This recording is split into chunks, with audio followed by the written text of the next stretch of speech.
Здравейте, много благодаря за поканата да съм тук. Много се радвам да мога да споделя нещо от собствения си опит с младите хора на България. Започвам директно с първи въпрос. Да, на първо място бих казал много ясна визия, кристално ясна визия, посока, ам, мечта, цел, мисия. Много ясно дефинирана, много ясно разбрана защо на всички различни нива.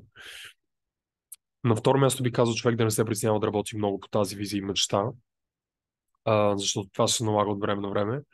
Когато се работи по нещо сериозно, понякога няма уикенди, няма събота и неделя, няма 9 до 5 и така нататък. Трябва да се работи. На трето място бих казал способността да се взимат, да се работи смарт, не само хард. Тоест да се взимат ключови решения или да се вижда кои са решенията, които могат да те изведат на едно друго ново ниво. Тоест трябва и смарт.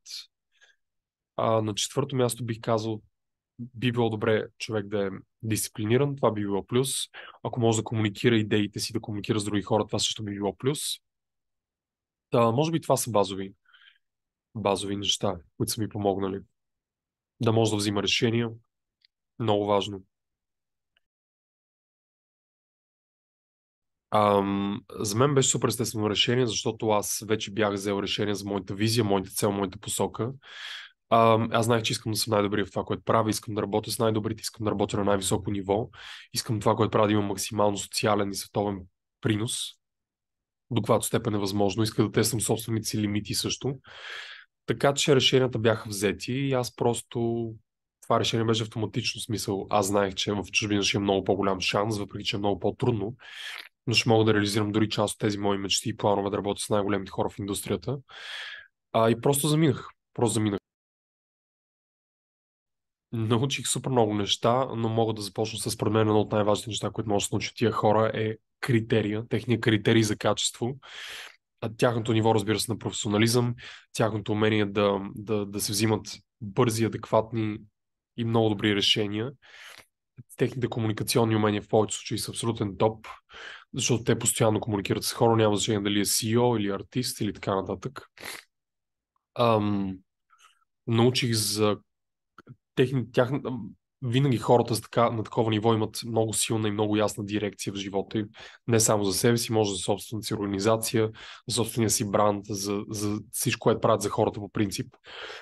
И това, което също попих малко по малко е този мащаб на тяхната визия. Това да знаеш, че ти можеш да го направиш и ще го направиш. Ам, Много неща научих от тези хора. Да, честно казано, аз съм постигнал немалко от мечтите си вече.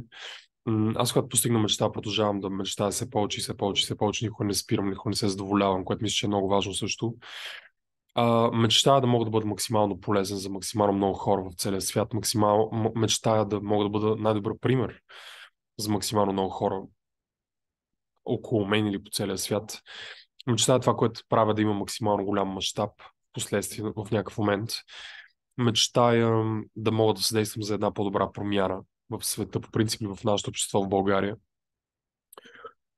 За такива неща мечтая. Но аз даже не би го нарекал мечта, аз би го нарекал план. Да, често казвам, както казах по-рано, аз се виждам себе си на ни 5-10-15% от собствения си потенциал, собствената си реализация. Правил съм доста проекти, успешни проекти с известни музиканти, различни неща съм правил, от които съм много доволен, но като цяло всичко пред мен предстои. Аз се виждам, че тепърва започвам, въпреки че много неща вече съм направил. Винаги има много усещане, че тепърва започвам и това мисля, че е много хубаво. Честно казано, много музиканти виждат като собствения си инструмент, примерно пияното, друг инструмент или компютър или оркестър или няма значение. Аз виждам себе си като собствения си инструмент.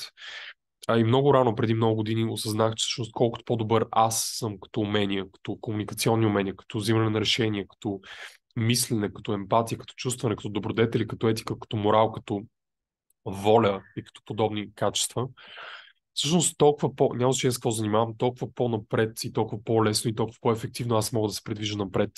Не само заради себе си, за да мога да реализирам и тези големи цели и мечти, които имам, които са даже просоциални, в смисъл за хората по принцип, не за мен. Всъщност, успеха не е нещо прекалено трудно, според мен, този социални успех. Разбира се, минаваш през големи предизвикателства, но според мен това, което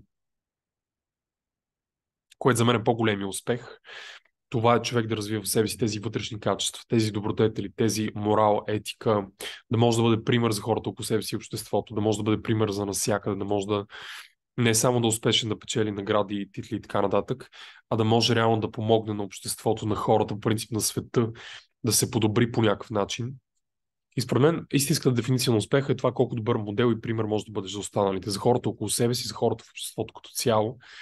Колко можеш да наистина да бъдеш като пример, като човек, не само като успехи, като награди, но като човек. Какво може да бъдеш като пример?